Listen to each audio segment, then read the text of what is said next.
what we're looking at in this series is mobile video. And so previously we have looked at creating the studio recordings on your Mac and your Windows PC. But it honestly is a lot easier to create those videos on your mobile device, especially if you have an iOS device. An Android will essentially do the same thing, but iOS devices is what I have, and it seems like they're a little bit more suited toward the creation of mobile video and things like that.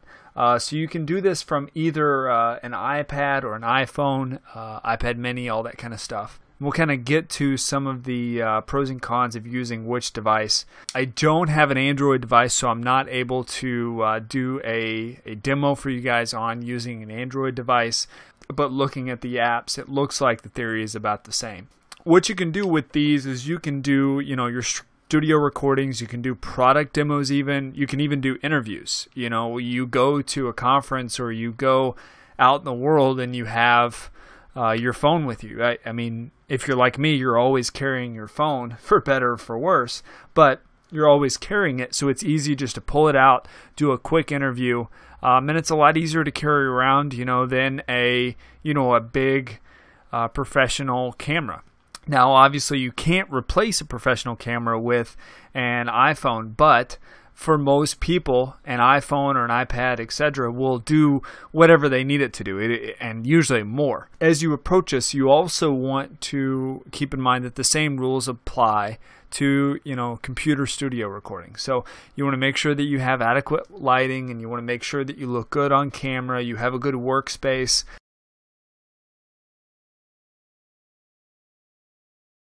But the biggest thing to keep in mind whenever you are recording from a mobile device is you need to remember that it's not a standard video camera. It doesn't have, a 10-time optical zoom, and, it doesn't have the focal length and things like that. And those are kind of fancy words that I'll kind of shy away from. But what you need to know is with a point and shoot camera like an iPhone, what you see is what you get. You can do a little bit of cropping and post edit, but pretty much what you see on the video display itself is what you get. You can't zoom in via the display without it getting super blurry. And then, your lighting is going to be a bigger issue because the way that the iPhone is built and the Android cameras are built is they're designed for portability. And so they don't have the type of lenses that work well with, different sorts of lighting. So you're going to need to make sure you're in a well-lit area. And one of the best things you can do is go and grab an LED lamp. You can go pick them up at Walmart or whatever else, and then take a piece of toilet paper or a white piece of paper, copy paper, things like that. And what that does is it creates a diffuser, and then you can shine that lamp in your face, to light up your face full on the same direction as the camera. If you're shooting other things, you can do the same thing with it. And then audio is another big issue with the phone. It's great for shooting up close. Both the camera and the audio do great up close, but the further away you get, the more tinny the audio gets. So you're probably going to want to grab a lapel mic or something like that to pick up the audio best from the phone. And there's all sorts of lapel mics out there, and I'll show you the lapel mic that I use, and then there's also an adapter for the iPhone that allows that mic to go in and record natively with the phone. So those are a couple of caveats that you're going to want to remember whenever you go in and you start using the iPhone for good video recording purposes. Again, it's not going to replace a full studio camera, but what we're doing here is not a full studio camera. So you just need to remember a few of those shortcomings with a mobile device and a mobile phone. The biggest two is lighting and audio. Your lighting can go all sorts of different ways. If you don't have enough light, you'll actually notice that the picture on the iPhone gets blurry and fuzzy. The reason it does that is because it's trying to compensate for, the lack of light by opening up the lens more. Well, it's not a typical lens, so it can't open up as big as, so those are just a couple of full scale, you're going to want video production for your video recording from your mobile device. So your message gets across, it doesn't kind of get all jumbled up. So let's take a look at some basic requirements for mobile video. For an iPhone, I'm going to recommend a 4S or higher. An iPhone 5 is awesome if you have it because that'll actually record 1080p and 16:9. And an iPad 2 or higher. Again, the iPad 3, the new iPad, the iPad mini are all going to have better cameras than the iPad 2, but the iPad 2 will get the job done. You want to look for at least a 720p, which is considered HD on an Android device. A lot of the newer ones, the high-end newer ones, are going to have 1080p. Some of them even have 3D, which I would not recommend you use that, but you're looking for at least a 720p. The other thing you're going to want to keep in mind is your computer sits on a desk, unless it's a laptop and it either sits in your lap or on your desk. Whenever it sits on a desk, it's completely stable. Whereas your phone, it's a lot smaller, it's a lot lighter, at least hopefully.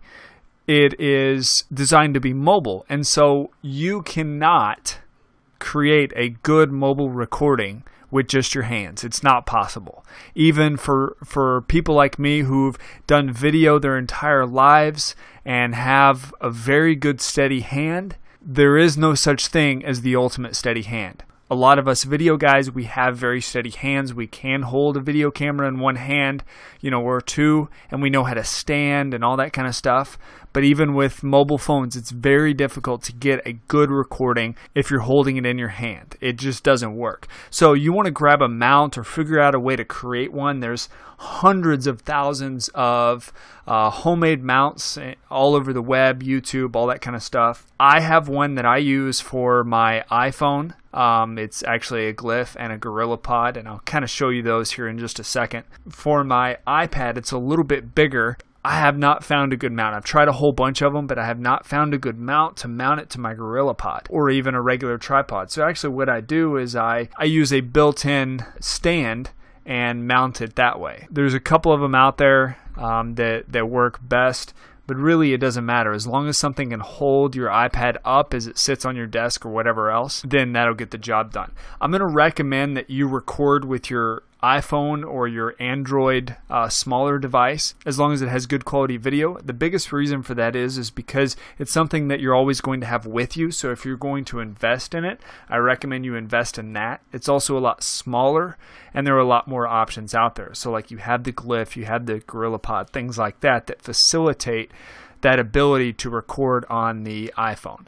You can also use like a teleprompt software. If you don't want to use Word, half the time what I'll do is I'll throw my stuff in Word. I'll make the font real big and I'll put it in focus mode, which kind of blacks out everything except the words, and I'll use that as my prompter because I really don't have a lot of words to say. Like whenever I do audiobooks and things like that, whenever I do longer videos, I use a teleprompter just because it kind of keeps everything together and keeps it all out of the way. For the iOS, you have two different options. You have Teleprompt Plus, which costs $14.99 in the iOS store. You can actually import text from Google Docs, or you can enter in your own text, like you can email it to yourself and copy and paste it. And actually you can control it with another iOS device. So you can record your video with your iPhone, start the prompter, control the prompter with that, and the prompter can actually be your iPad. And Prompterus is a little bit